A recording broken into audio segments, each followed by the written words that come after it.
En tuant mon frère, c'est pas que mon frère qui l'a tué, mais c'est ma mère, c'est moi, c'est nous tous. Justice pour les familles! Justice pour les familles! Justice pour les familles! Mon frère est tombé malheureusement très vite dans la déscolarisation. Et dès le collège, il a arrêté, je pense, en 5e. Et il est tombé dans ces trafics de drogue pour survivre et pour pouvoir s'en sortir dans nos quartiers où règne insécurité, insalubrité. Et puis en début d'année 2020, il a été ciblé par des balles. Un ami à lui est décédé sur le coup et lui a reçu 9 balles. Mais malgré ces 9 balles, il a survécu. Et il a été hospitalisé pendant près de 2 mois jusqu'à mi-2020. Et le 29 décembre 2020, il a été retrouvé calciné avec un de ses amis. Et une troisième personne qui était avec eux a été retrouvée une semaine plus tard démembrée. Le jour où on est parti à la morgue pour lui dire au revoir, pour se recueillir autour de son corps, du moins de ce qu'il en restait, j'ai pu apercevoir avant qu'il ferme le cercueil que tout le bas de son corps était inexistant. Le médecin légiste nous a expliqué qu'il n'a pas été identifié parce que il ne restait rien du tout, parce que son corps était tellement calciné qu'on ne pouvait rien retrouver. Donc ce que je voulais dire dès qu'on a perdu un frère dans de telles conditions, on s'endurcit, c'est que ça se produit dans une telle violence, dans une telle atrocité qu'on se dit c'est pas possible, ça peut pas arriver. On peut pas retrouver un membre de sa famille avec qui on a grandi, qui nous a appris un tas de choses, qui a été un modèle pour nous, un repère pour nous. On peut pas se dire qu'on l'a retrouvé brûlé, qu'il a souffert avant de mourir, que ces derniers instants il les a peut-être passés en hurlant parce que justement son corps était en train de brûler vif. Il y a vraiment tout ça qui fait que justement après ça on est tellement blessé, on est tellement touché qu'on s'endurcit.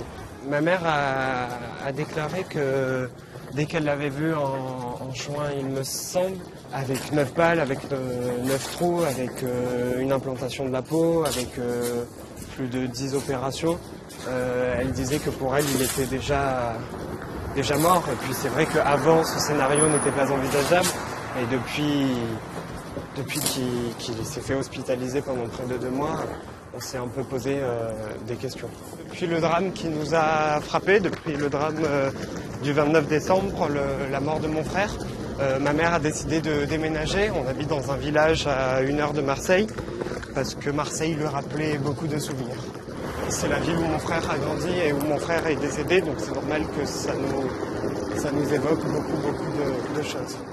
Donc partir, ça nous a permis déjà de faire notre deuil à notre manière et puis d'ouvrir une nouvelle page, d'essayer justement de faire avec ce qui s'est passé tout en essayant de ne pas se remémorer chaque minute de chaque journée, même si c'est très compliqué, même si au début c'était quasiment impossible. Ce qu'on voulait, c'était juste repartir sur quelque chose d'un peu frais. C'est du gâchis parce qu'à 20 ans, on commence à peine sa vie. À 20 ans, on est à peine diplômé. À 20 ans, on envisage encore de faire quelques études. Enfin, à 20 ans, je pense qu'on a autre chose à faire que être dans un cimetière. En étant père et en ayant une petite fille de 2 ans, je pense que la petite fille n'a rien demandé à personne et qu'au contraire, elle aurait voulu voir son papa. Elle aurait voulu que son papa l'accompagne tous les matins à la maternelle, à l'école, que son papa prenne soin d'elle. Donc moi je ne déresponsabilise personne, chacun a ses responsabilités, les jeunes qui vont dans ça également ont leurs responsabilités, mais il faut aussi comprendre que justement parce qu'aucune solution ne leur a été proposée, que c'est la seule issue qui est envisageable pour une grande partie des jeunes des quartiers. Déjà moi ce que je déplore c'est que le gouvernement n'a rien mis en place, que la justice n'a rien mis en place, aucun soutien moral nous a été proposé, aucune assistante sociale nous a reçus, aucune psychologue nous a écoutés. Alors il y a eu 10 interpellations, dont 3 ou 4 incarcérations. Après voilà, moi comme je dis depuis le début, c'est vrai que voir ces personnes aller en prison, c'est pas ce qui m'intéresse. Moi ce que je veux, c'est juste que cette personne comprenne déjà qu'il a laissé une petite fille derrière lui, qu'il a brisé une famille et que en tuant mon frère, c'est pas que mon frère qui l'a tué, mais c'est ma mère, c'est moi, c'est nous tous. Moi je pense que c'est dramatique, que c'est dommage, parce que justement ils ont aujourd'hui c'est eux qui tuent quelqu'un, mais demain c'est eux qui vont se faire tuer, et puis vice versa. C'est vraiment un cercle vicieux qui ne s'arrête pas.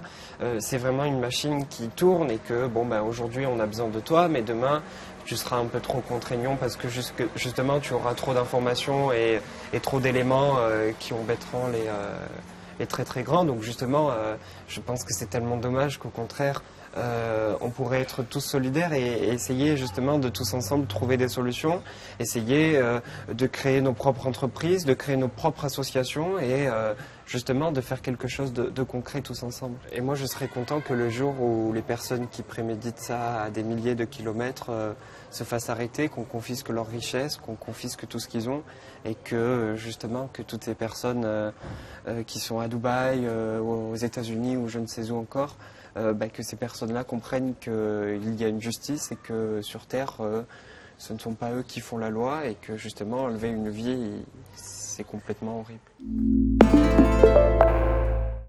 Si tu veux voir notre reportage en intégralité, n'hésite pas, clique ici. Si tu veux voir notre dernière vidéo, surtout, c'est là.